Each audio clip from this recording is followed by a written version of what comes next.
Good evening সবাইকে। তো এখন সন্ধ্যে 7টা মতো বাজে। তো আমি রেডি হয়ে গেছি আর আজকে বরের মানিব্যাগ থেকে অনেকগুলোই টাকা খসবে।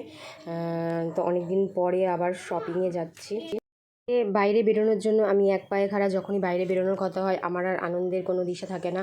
তো দেখো আমি একটা জিন্স রাইডার টপ পরে নিয়েছি আর তার সাথে ম্যাচিং করে একটা নেকপিসও পরে নিয়েছি। আর আমি কানেরটা পরিনি, কানেরটা ছোট্ট টপ আছে।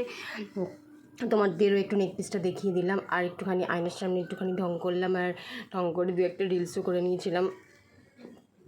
আর আমার তোমাদের সাথে দেখো কত বকর করছি, কী কথা বলেছি ভগবানই জানে। তো চলো মিনি ব্লগটা দেখতে থাকো, আশা করি তোমাদের কাছে ভালো লাগে। কোথায় যাচ্ছি, কী কিনেছি, যতটা পারবো তোমাদের সামনে অবশ্যই শেয়ার করব। তো হাজব্যান্ড আসছিল না বলে একটুখানি বকবক করলাম। তো যথারীতি হাজব্যান্ড এসে গেলো। তো ও রাতে স্নান টান করে বেরিয়ে পড়লাম আমাদের খুব প্রিয় স্কুটি নিয়ে। তো দেখো আমার চুল হাওয়াতে ওড়াতে আর তোমাদের সাথে একটুখানি বকবক করতে যাচ্ছি বরের সাথে শপিং করতে। আর বর তো বুঝতে পারছে না যে কোথায় নিয়ে যাচ্ছি। ও তো জানেও না যে ওর মানিব্যাগ থেকে আজকে অনেকগুলো টাকা খসবে। তো ও মহা আনন্দে নিয়ে যাচ্ছে, তো গিয়ে বুঝতে পারবে। আর দেখো আমি এখানে গান করতে যাচ্ছি, এটা আমার স্বভাব। আমি রাস্তায় বেরোলে ফোন হাতে দিয়ে আমি গান করতে খুব ভালোবাসি।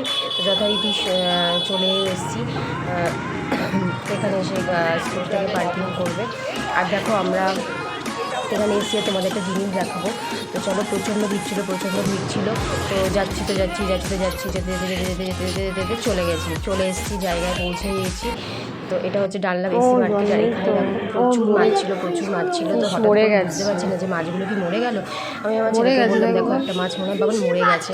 তো কিছুক্ষণ পরে গিয়ে দেখলাম জায়গাটা পরিষ্কার করা হয়েছে। আর দেখো কি সুন্দর মাছগুলো সমস্ত এক জায়গায় জড়ো হয়ে গেছে। আর একটা মাছ ওই দিকে সরে গেছিলো। তো আমি প্রথমে ভাবছিলাম মাছটা হয়তো মরে গেছে। তো পরে ভাবলাম না, ওই দেখো কি সুন্দর লাফাচ্ছে।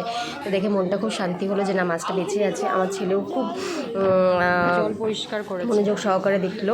আর তারপরে দেখো ছেলে আমার যে কটা কেনাকাটি ছিল সেগুলো তোমাদের সাথে শেয়ার করতে পারিনি। আর তারপরে আমার ছেলে যথারীতি চলে এসছে রঙের দোকানে, যেহেতু সামনে হোলি আসছে।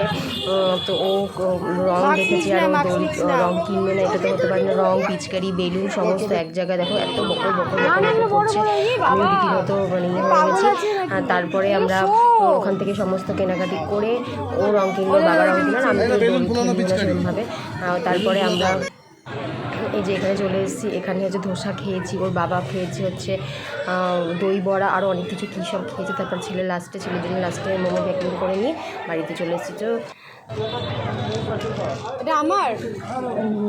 আর দেখো আমি কী কিনেছি। এখানে আছে ছেলের জন্য যা যা কেনা হয়েছে হোলি পারপাসে। আর আমার জন্য কেনা হয়েছিল দুটো নাইটি, আর ওর বাবার জন্য একটা গেঞ্জি, আর ছেলের অনেক রকম ছেলের জামা। অনেক রাত হয়ে গেছে, 10টা বেজে গেছে। তো তোমাদেরকে দেখালাম কী কিনেছি। তো এই ছোট্ট মিনি ব্লগটা তোমাদের কেমন লাগলো তো সবাই কমেন্টে জানিও। আর সবাই খুব ভালো থেকো, সুস্থ থেকো। Tata, good night.